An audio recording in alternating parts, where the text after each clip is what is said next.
my garbage person of the week is the CEO of Reddit, who announced a little while back they're gonna be changing their access to third-party API. So if you use Reddit, it's a very popular website, but you wanna use it through not the official Reddit thing, but through another one. You've been able to do that for years and years and years, but that hasn't made Reddit any money. They wanna change that. And so some of these companies, Apollo and Infinity, are saying, we're gonna have to shut down or have already shut down because it might cost them up to $20 million to license the API from Reddit.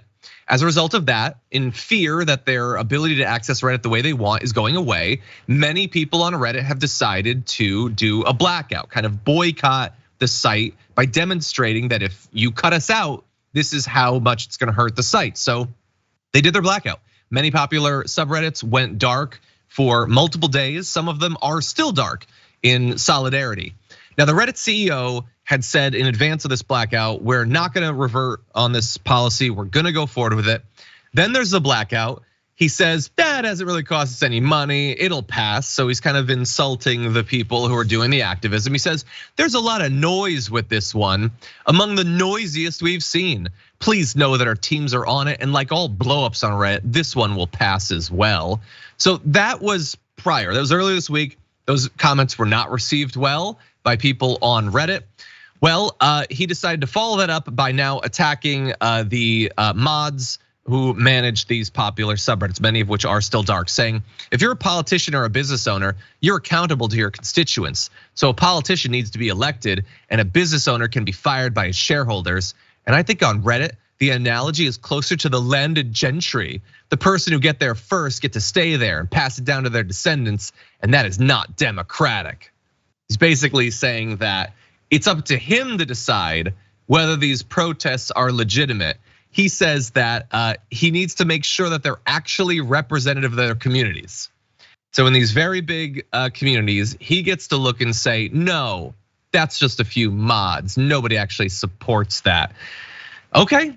Look, he can respond the way that he's going to. I will just say that if there has been frustration with him as the leader of Reddit, he has not seemed to think that it's his role as CEO to allay any of those concerns. He's doubled and tripled down on hostility to those that think that this is bad business. What do you think, Brett?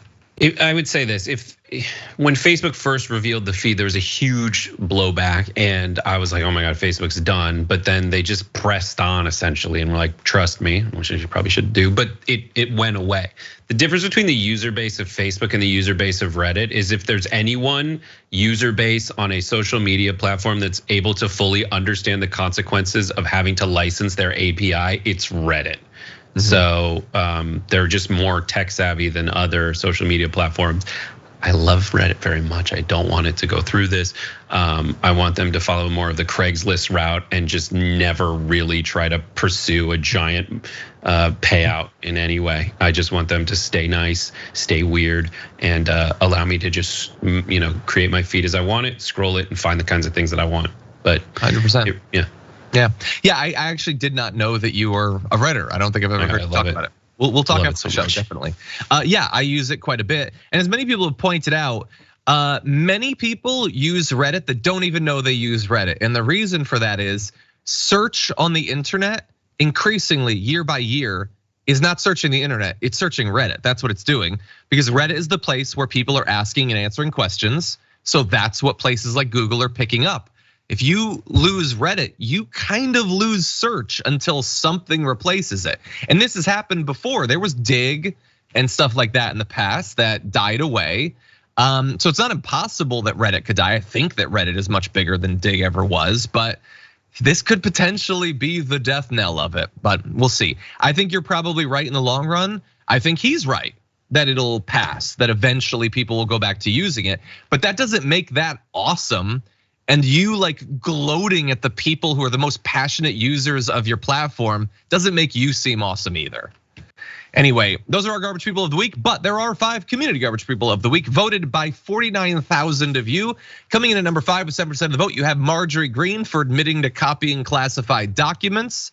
I would personally love to see the rough scribbles and drawings that she did to communicate some of that information. At number 4 with 13% of the vote, you have Carrie Lake for threatening violence on behalf of Trump. That was awesome. Number 3 with 14% of the vote, you have Clarence Thomas for voting against redrawing the racist Alabama election map. Our runner-up with 26% of the vote is the majority of the GOP for defending Trump's indictment, which very naturally means that with 40% of the vote, your community garbage person of the week is Donald Trump for, well, you might have heard about it. He stole a bunch of documents and now he's being charged with crimes for that. I had a lot more to say about these on this special video I'm making for TikTok. That's gonna be up at tiktok.com/thedamagereport in just about 90 minutes or so. So subscribe in advance, you'll get to see that. We have fun with it every week. For more political news breakdowns, interviews, stories of activism, and me trying my hardest to care about the occasional big celebrity news story, subscribe to our YouTube channel at youtube.com/thedamagereport. And you can ring the bell wherever it is so you don't miss anything.